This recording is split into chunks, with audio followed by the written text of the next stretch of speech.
Welcome to Inside the Skev, and I'm your host, Aaron Masliansky. Today, we are here with Kayla Strauss, and she is the owner of the Looking Glass Pet Shop, which is formerly not just the Fishbowl at Chicago Avenue and Dempster Street in Evanston. It's a super cool place, and I'm excited to see what happens with Kayla's vision. So, Kayla, thank you so much for being on the show. Thank you for having me. This is exciting. My pleasure. I've been thinking about contacting you for a little while, actually, because this place, it holds a dear place in my heart, just remembering going there as a kid and buying pet fish. And, there was the potbelly pig that was roaming around there and the parrot. And it's got such a cool, unique space in Evanston. I mean, how did you come upon it and decide to own this pet store? So I actually got a job there when I was 17. And I'd always been into animals, every single kind. I'm an all animals person. And so I started a job there. I started full-time, 17. I was graduated already. And I just wanted some more experience in a retail version of the animals because I had already owned a lot by then. Yeah. And then it turned into the manager that was managing the store. Then he got a job elsewhere, and he decided that I would be the best fit to be the manager there. So then after maybe like 8 or 9 months of me working there, I was the manager, and I decided to start changing things little by little as the old owner of the store would let me. What were some of the things that you started to change back then? So a lot of the things, something I specialize in is reptiles, and they can be a little bit finicky if they don't have proper heat, proper lighting. They can just go downhill really quickly, and I noticed that their turnover for reptiles was pretty high. So I decided to switch things up, make things look really nice, do displays, and then part of that was I liked educating. So I educated the staff in the proper ways to have the setups, and so it just turned out to be something that I love to do. Oh, you did a great service to help those animals. Have you always liked animals? Do you have pets? Yes, I have a lot of pets. I always have had a few in my own home. My mom is actually allergic to most furry animals, so I didn't have a lot of those. Just had a cat growing up, and then I had a leopard gecko and frogs and hermit crabs. But when I was born, she had a 12-foot Burmese python, some ball pythons. We had a 7-foot iguana. So I was around reptiles mostly growing up.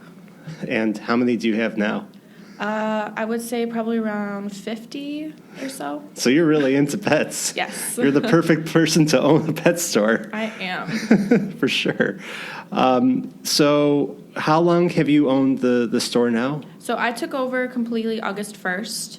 And then the old owner actually got in a car accident a couple months before that. Oh. So I was completely running it while she was in the hospital. So we already planned for me to buy it about a year beforehand, so it was a planned decision. Mm-hmm. It just ended up being a little bit more sped up because that happened.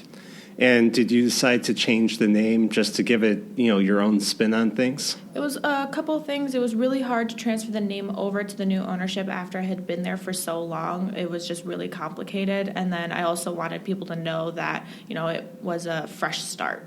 Yeah, it's a brand new place. Yeah. And how did you come up with the name Looking Glass Pet Shop? It was more of Alice in Wonderland, and then my boyfriend actually came up with the name. Who's sitting right here. Yes, who is. But it wasn't, we came up with the name before we even knew I was going to buy the Fishbowl. Oh, really? Mm-hmm.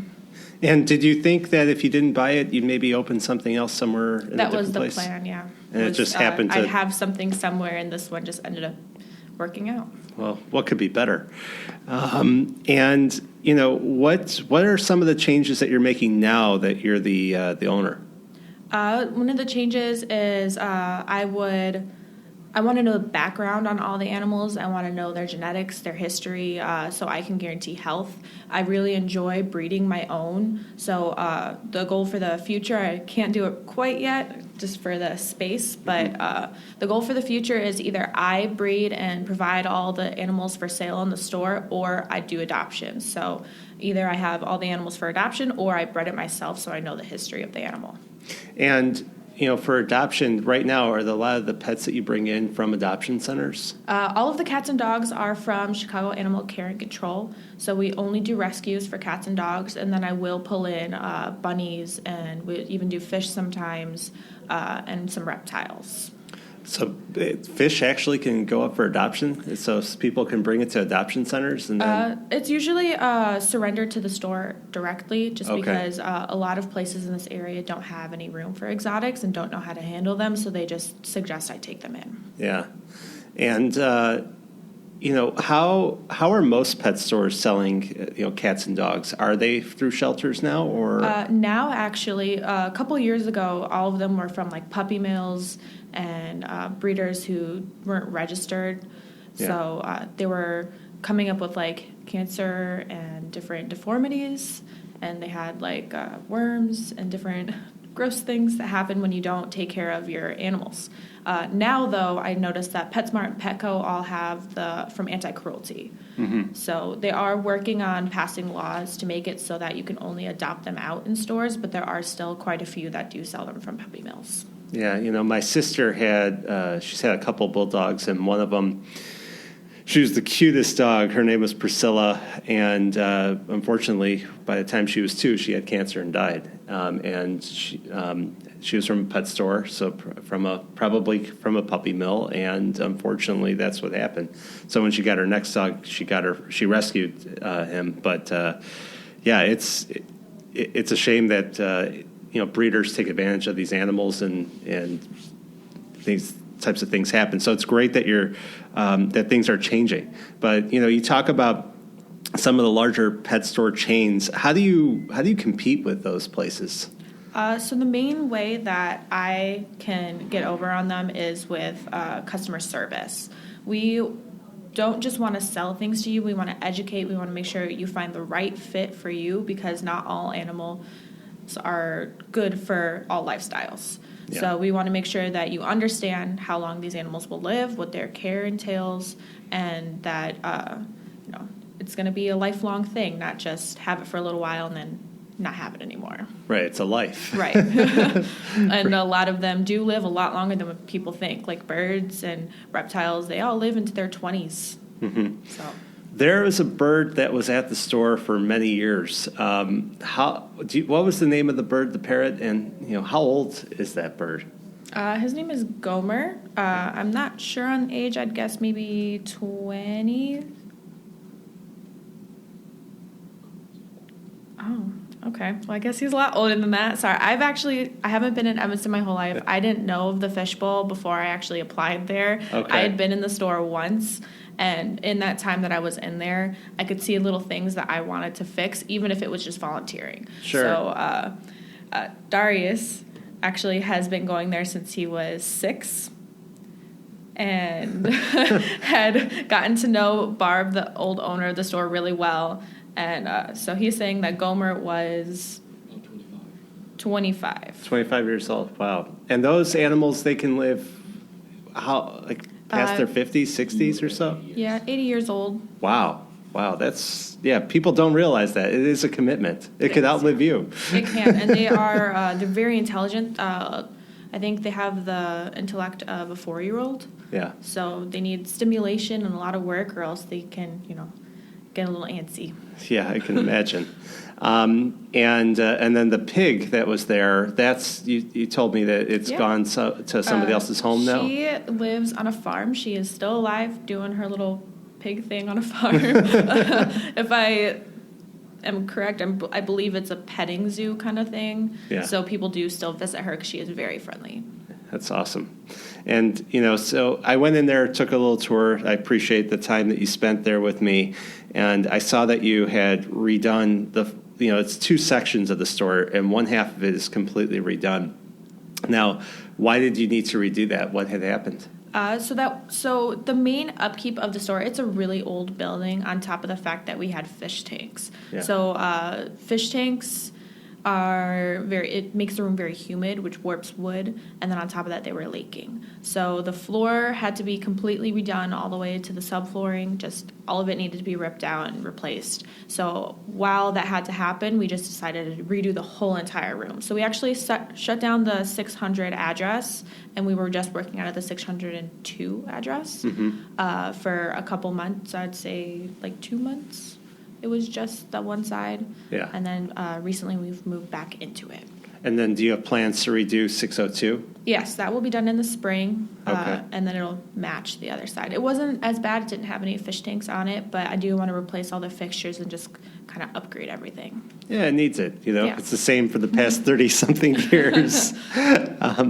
And, you know, you recently had a big grand reopening party, right? I did, yeah. And how did that go? That was really fun. We had events all day happening. It was an adoption event. We had a whole bunch of applications put in to rescue all of these cats, and we had a donation drive because now that we are doing dogs again, we haven't done dogs in a few years.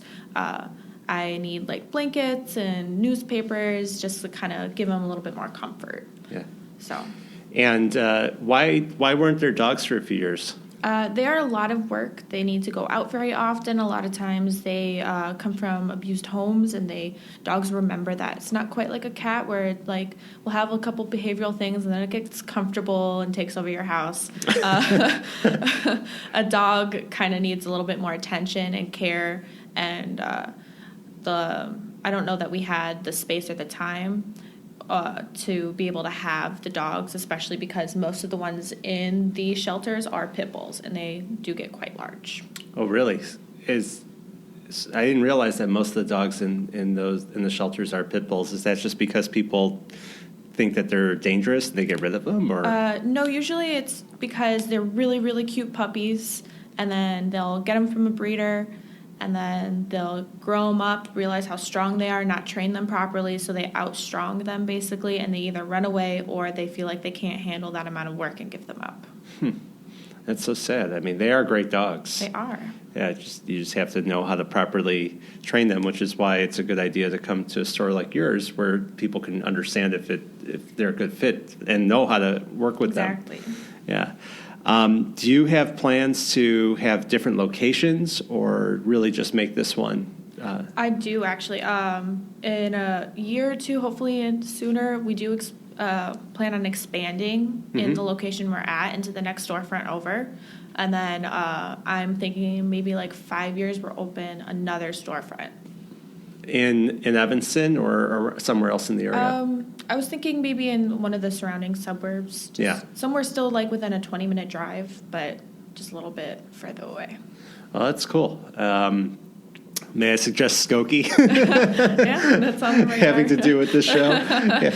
It's funny. It's like I had a Sketchbook Brewing Company on, and they just expanded their tap room, and they're opening up another brewery in Skokie, and then they're talking about how they needed something that was close so they can go back and forth between the two locations all the time.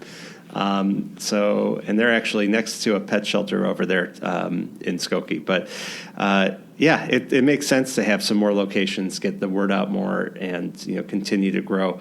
And one of the ways that we connected was through Catherine Gotzik from the Maine Dempster Mile. So has she been, how has she been to be able to help you with everything that you're doing?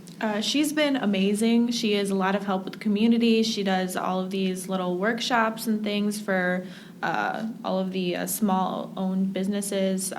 So right now we're doing like fairy doors, and we're making a kid-friendly shopping day where they come in and get little treats, and makes it a little more fun for the community. And then it also makes people aware of the fact that there are small businesses in Evanston. There's quite a lot of them, actually. Oh, yeah. And going in and even just getting a couple things from a store near you instead of online really just helps the community overall. Yeah. And what is this event that you're talking about where people can go around? I believe it is December 7th. Okay. It is like a child-friendly shopping day, so where you go to all the little storefronts that have a decorated fairy door in their window, and you can read about the fairy that hides in their store. You can go look for it, and then you can walk out with a little bag of treats. That's cool. And so I guess you could probably find out more about that on the Maine Dempster Miles website, yes, I would think. Yeah.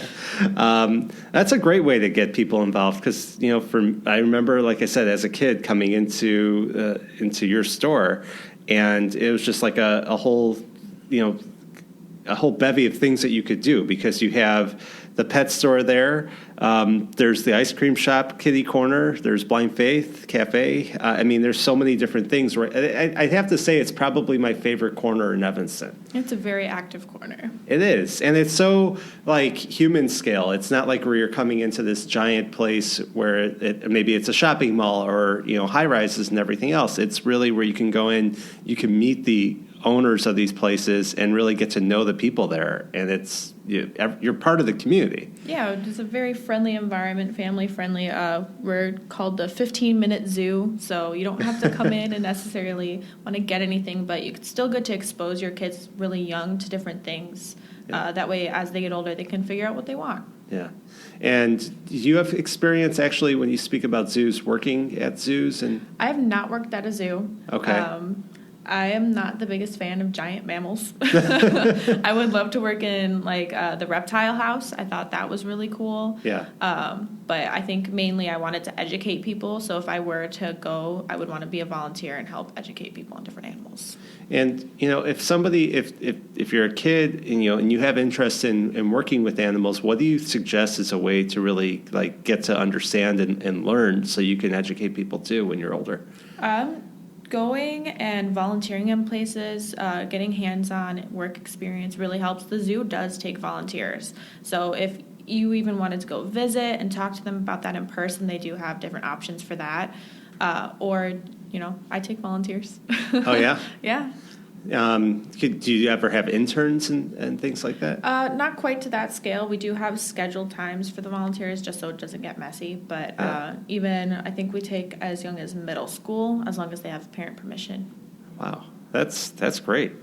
And have you seen an uptick in business since you changed things, or a lot of questions with the name change? There's a lot of questions, especially because there's a new look, and I haven't gotten the permit yet for taking down the Fishbowl sign, so there is still a Fishbowl sign outside. Right, so that can be confusing because yeah. I have my looking glass in the window and then the Fishbowl sign outside.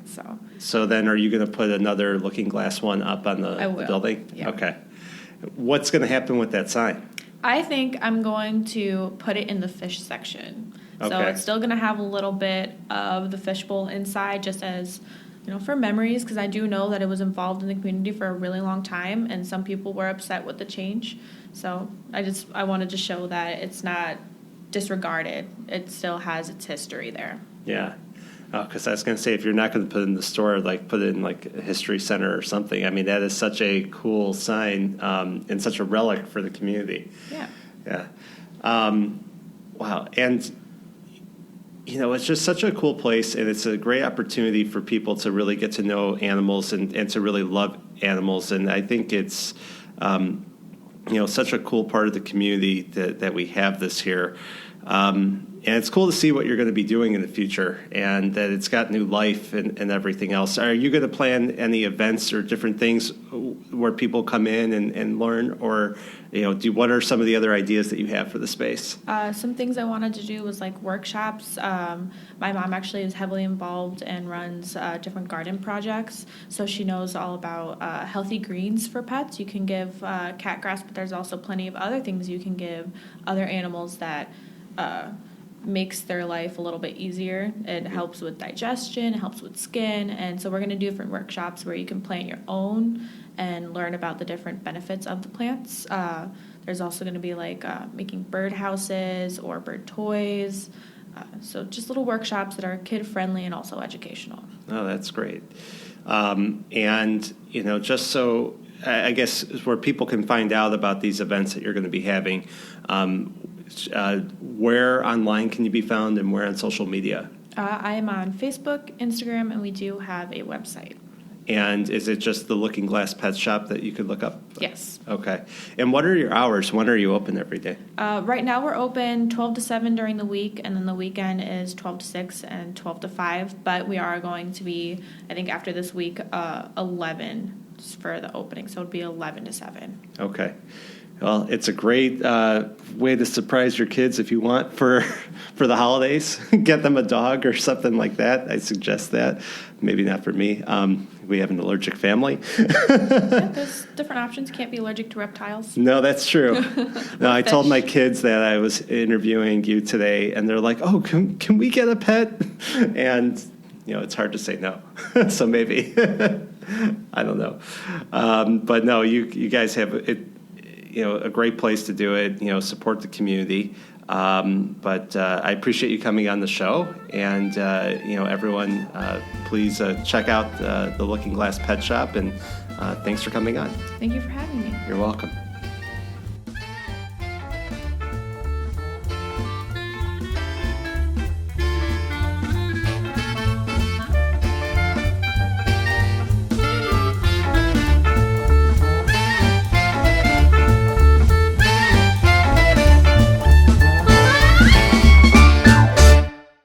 Thanks so much, everyone, for listening to this latest episode of Inside the Skev. Hope you enjoyed it. If you want to know more about the Skev and more about what I do as a real estate agent in the area, go to skevinson.com. They got a lot of great information there about exciting guests that have been on the show, live events that are coming up, and any type of information that you're looking for. And if you have any suggestions or questions for me, feel free to email me at aaron@skevinson.com. Always happy to hear from people. And thanks so much for listening, and please subscribe.